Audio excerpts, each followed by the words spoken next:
Hey everybody, welcome back to another Sons of Cinema review. My name is Ron, and today's review will be on the 2025 horror movie VHS Halloween. This movie is an hour and 55 minutes long. It's currently on Shudder if you want to check it out. It's Halloween season again, and we've got ourselves a new VHS movie. I'm a huge fan of these movies, and I appreciate all of them in their own way. Maybe one day I'll do my own ranking because I'm not really sure which one is my personal favorite. Anyway, let's get to the story. And like always, spoilers, spoilers, spoilers. So, this film starts in a testing facility where subjects will be product testing a new soda called Diet Phantasma. Uh, this first subject gets a can um, possessed by some entity that has tentacles on it, and it starts to burrow itself into this dude's face. It's a gnarly kill. Uh, the people running the test facility don't seem to be surprised by any of this. The first story is called Coochie Coochie Coo, and it's written and directed by Anna Zlokovic. It begins with two teenagers named Kaylee and Lacey smoking a J in a car, dressed like babies for Halloween. It mentions a couple of times that in this reality, there is some legend about a lady called Mommy. That's about as much as we know so far. These teens head out to do shenanigans, trick or treating, stealing candy and whatnot. Uh, they see a house lit up that they haven't gone to before, so they want to go check it out. The door opens when they come up to the house, and they instantly want to go in because they think it's a haunted house attraction. When they enter, there is some demonic looking lady standing in the doorway. She drops a basket full of candy with some kind of fetus type thing in it. The girls run. One girl uh, still thinks it's a haunted house attraction and fake, while the other one thinks it's real and is scared out of her mind. When they try to leave the building, the door is gone. So they're trapped inside, and now the other girl starts believing that, oh shit, we're trapped in here. We got to get the fuck out. Uh, Now they're both are scared as hell. Um, as they are running through the house, they see some weird man with a baby face, no eyebrows. It's creepy as shit.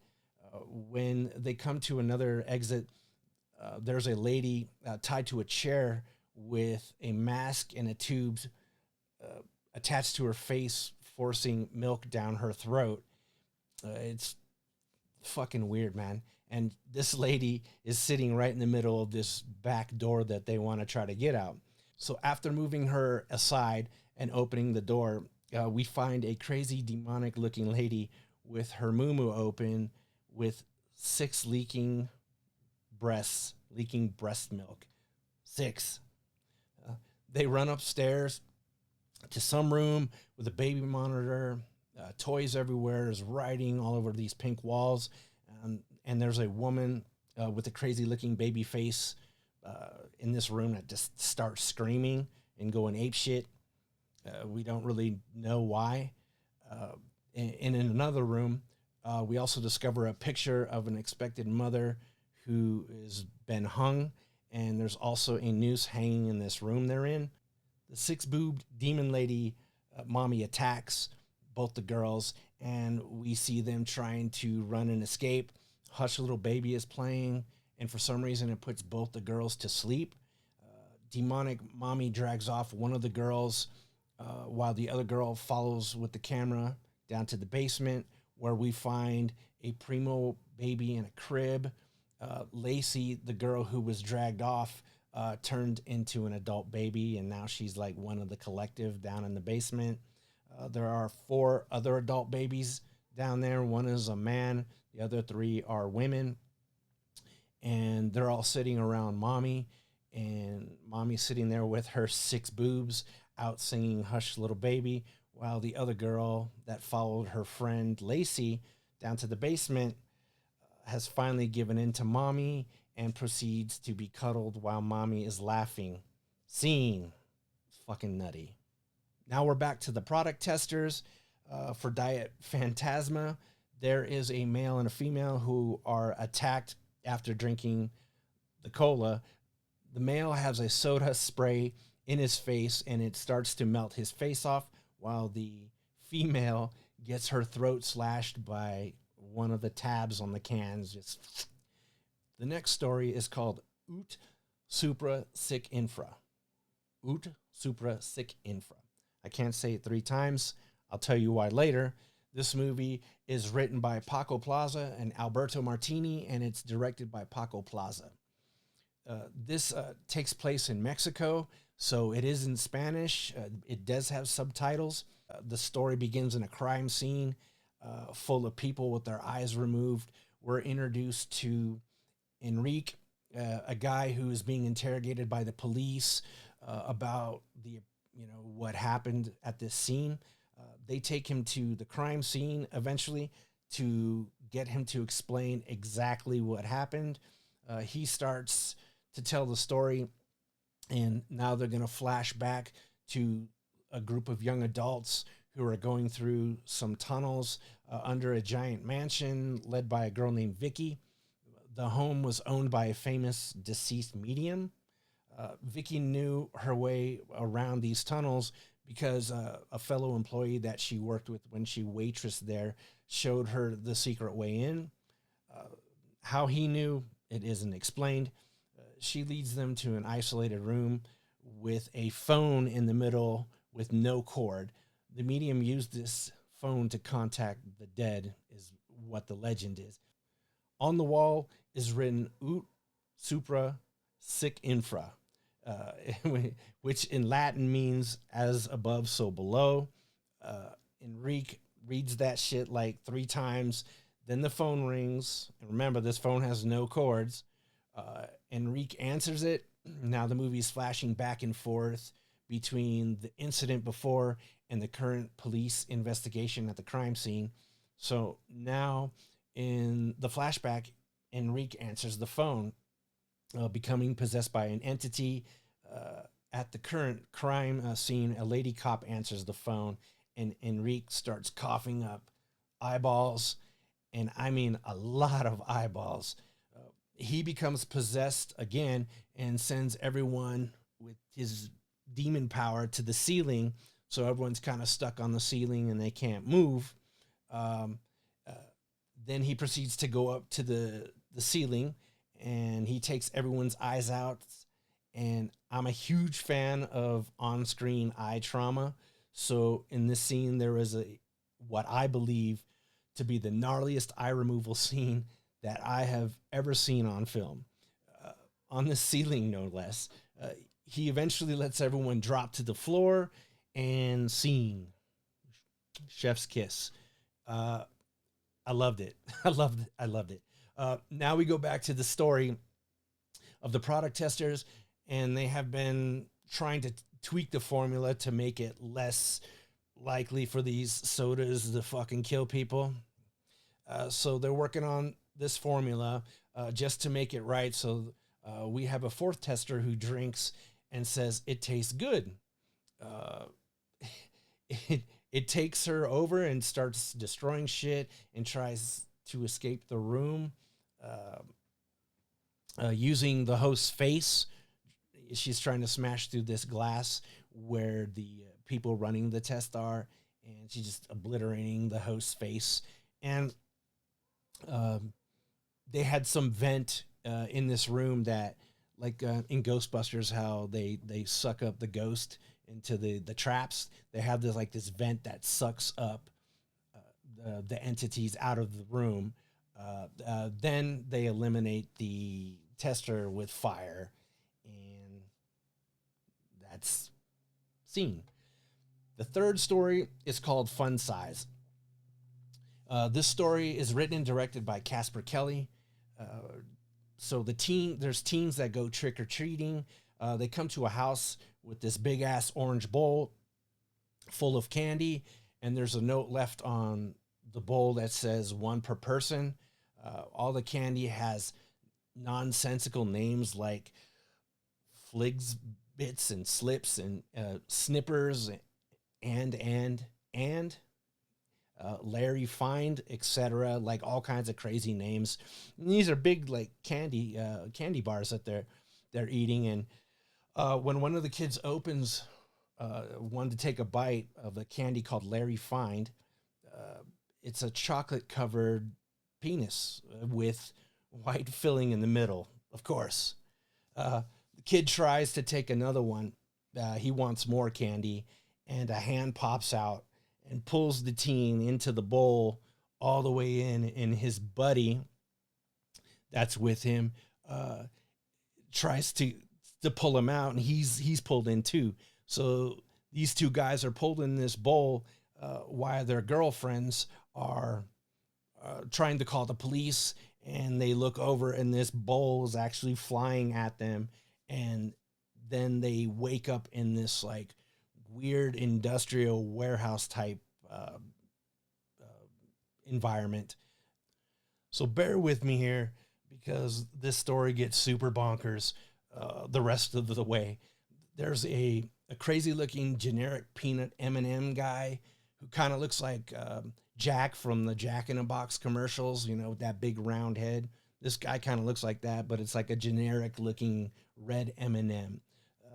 So one of the male teens gets strapped to a conveyor belt on this machine that chops up bodies and makes candy out of them.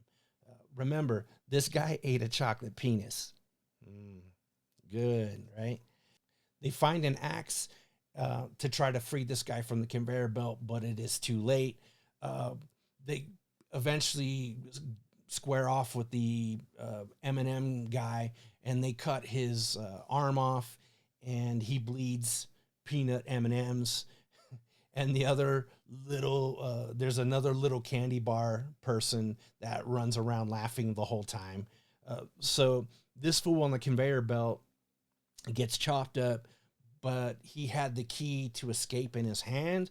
So all the parts are now covered in chocolate, nuts, and caramel.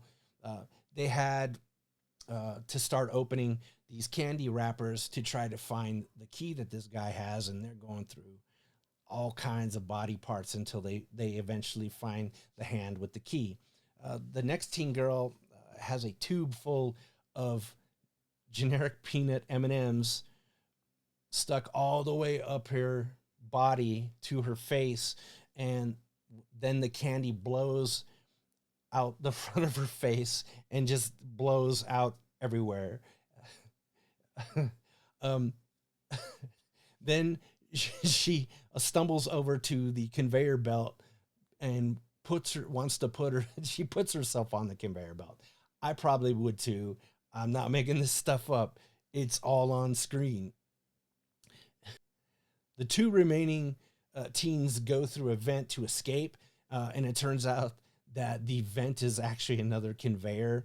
The male teen eventually gets chopped up in this candy machine, and the girl escapes outside the warehouse, and she starts running, and she gets her head squished like grape by the M&M Candy Man.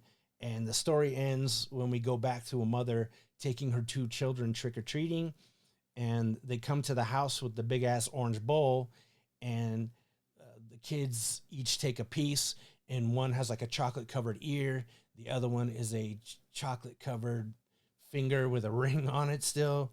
And the little boy tells his mother, I took two, is that bad? And yes, the moral of the story is don't be greedy, don't take more than one candy this Halloween season. Thank you. We return to the soda testers, where we have tester number 41, who is a little boy. He drinks and tries the soda, and Mikey likes it, and he does enjoy it, and he wants another one. And when they bring him another one in, kaboom, his head is all over the place. Scene. Our next story is called Kid Print. So I'm going to give some quick context to this story. In the late 80s, in the early 90s, there was this service that businesses would do called Kid Print, where parents could come, take their children to get a VHS tape done of them against a measurement wall behind them, asking them questions like their name, how old they are, where they live, etc. They made these so you could give these to the police in case your child was abducted. Um, I remember that Blockbuster Video used to do it for free if you brought in a VHS tape, but my parents never wasted time with that. I don't think I ever knew anyone who used it, but it was a real thing. Anyway, back to the story here. We open in Kaplan's electronics store where they are producing many of these videos for Halloween because there's a serial abductor on the loose in this town, and 8 bodies have been found not alive. The owner of the store, Tim, introduces us to the store employees, Alicia, Miles, the inventory guy, and Bruce, the tech and video editor guy. Tim ends up going home and taking his daughters to a police-sponsored festival for the kids because the town is all freaked out about the killer on the loose. At the festival, we learn there is a high school teen girl who's been taken, and the police ask Tim if they could get a copy of the kid print tape that he made of the girl. So he leaves the festival and heads back to the store to retrieve the tape. When Tim enters the store, he sees on the video monitors in the back tapes of kids crying out for help in front of the measurement kid print board. Then we see some gnarly skin removal scenes on the tapes as well. And surprise, it's Bruce, the video editing guy who's been the town life ender the whole time. He would take them and make torture tapes of his victims during off hours at the store. So Tim walks in on him in the middle of Bruce making a tape with a recently abducted teen girl.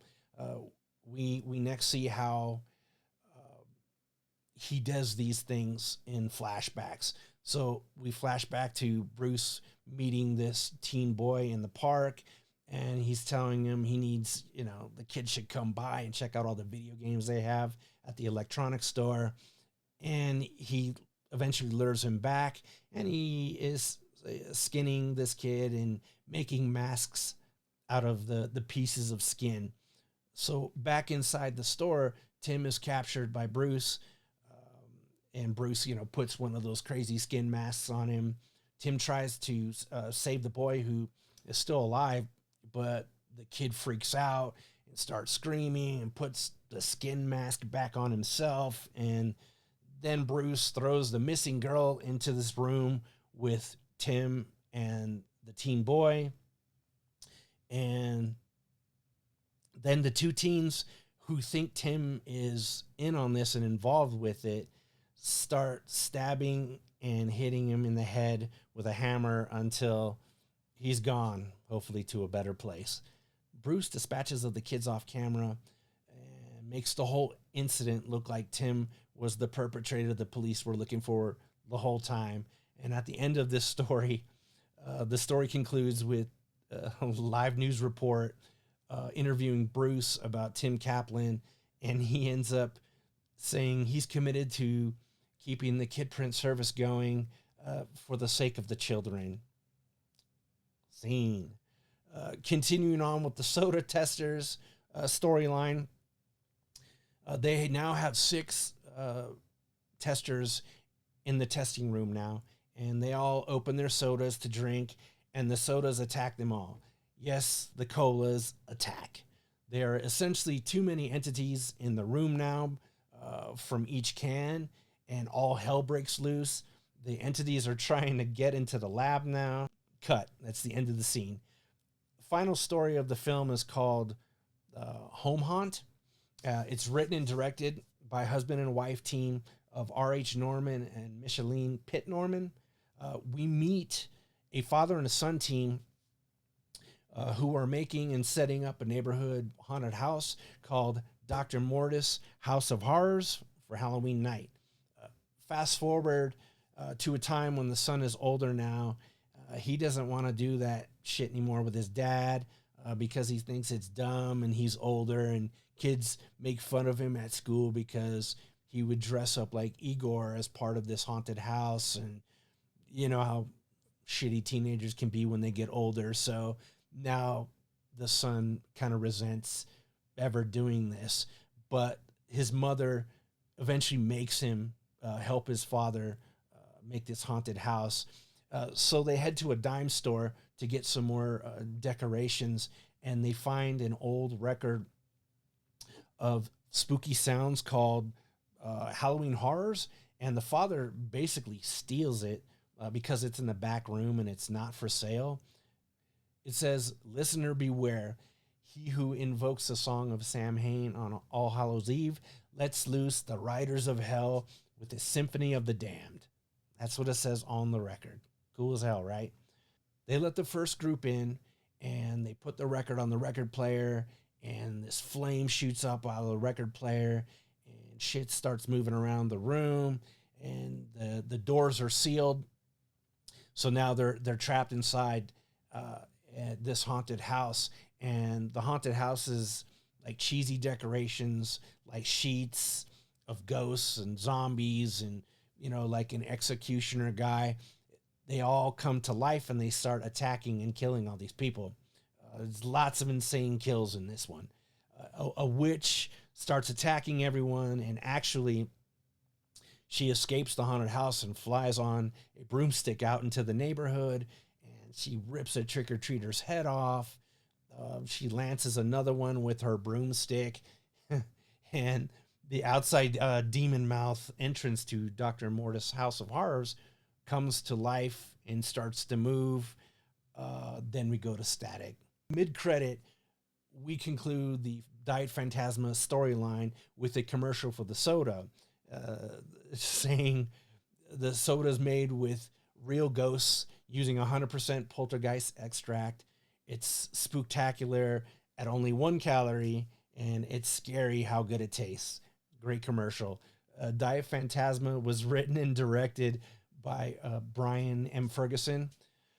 Whew, we made it through. Now, for the things I liked about this movie, it's put together well, and it doesn't waste any unneeded exposition. The kills are awesome and original. The stories are original, and the acting all around isn't half bad. The makeup and the effects of all these shorts were pretty awesome. Things I did not like, the stories for the most part leave a lot of holes and questions because of each story's time constraints. And frankly, most of the stories made no sense, but that's not why we're here for great storytelling, We're not here for that in a VHS movie. So I'm going to do something a little different now. I'm going to rank the scenes according to how I like them, from my least favorite to favorite. So in ranking the scenes, number 6 for me was Coochie Coochie Coo. The adult baby stuff isn't for me. Some people are into that sort of thing, but it's a little too creepy in reality for me. Plus, these baby faces they put on these people are really unsettling. But the mommy with the 6 boobs was pretty cool. Gross, but cool. Number 5 is Diet Phantasma. This was just a simple little storyline that really just existed to have kills for the sake of kills. They did have some really cool ones, though, so I can't deny that. Number 4 was Fun Size. This segment was really fucking bonkers with the turning of body parts into candy. This segment, I think, leaves you with the most plot questions, but it is a cool concept, and there are some things you've never seen before in this one. Number 3 is Home Haunt. This segment, I think, had the best overall kills in it.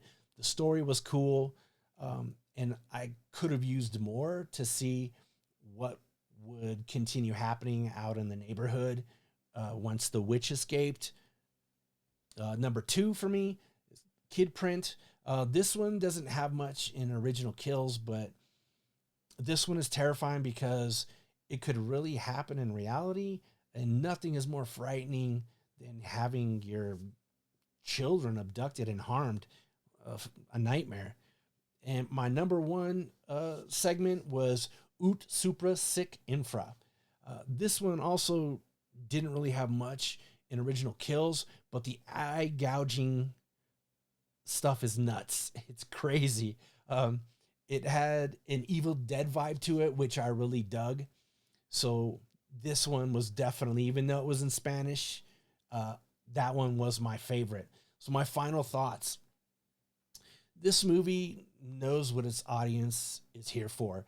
They really turned up the gore in this VHS installment. I promise this movie has some original, terrifying shit that you've never seen before on film. This movie, it goes way above and beyond with gore and effects. The things you see in this movie are literally insane. I loved it. Uh, I also liked that the moral of the film is don't be an asshole. I feel if we all lived by that code, the world would be a much better place. And this movie, I'm adding to my every Halloween season viewing. I'm definitely adding this movie to my shelf. So, guys, I recommend you check it out, and I hope you enjoy. I'll see you all next time. Peace.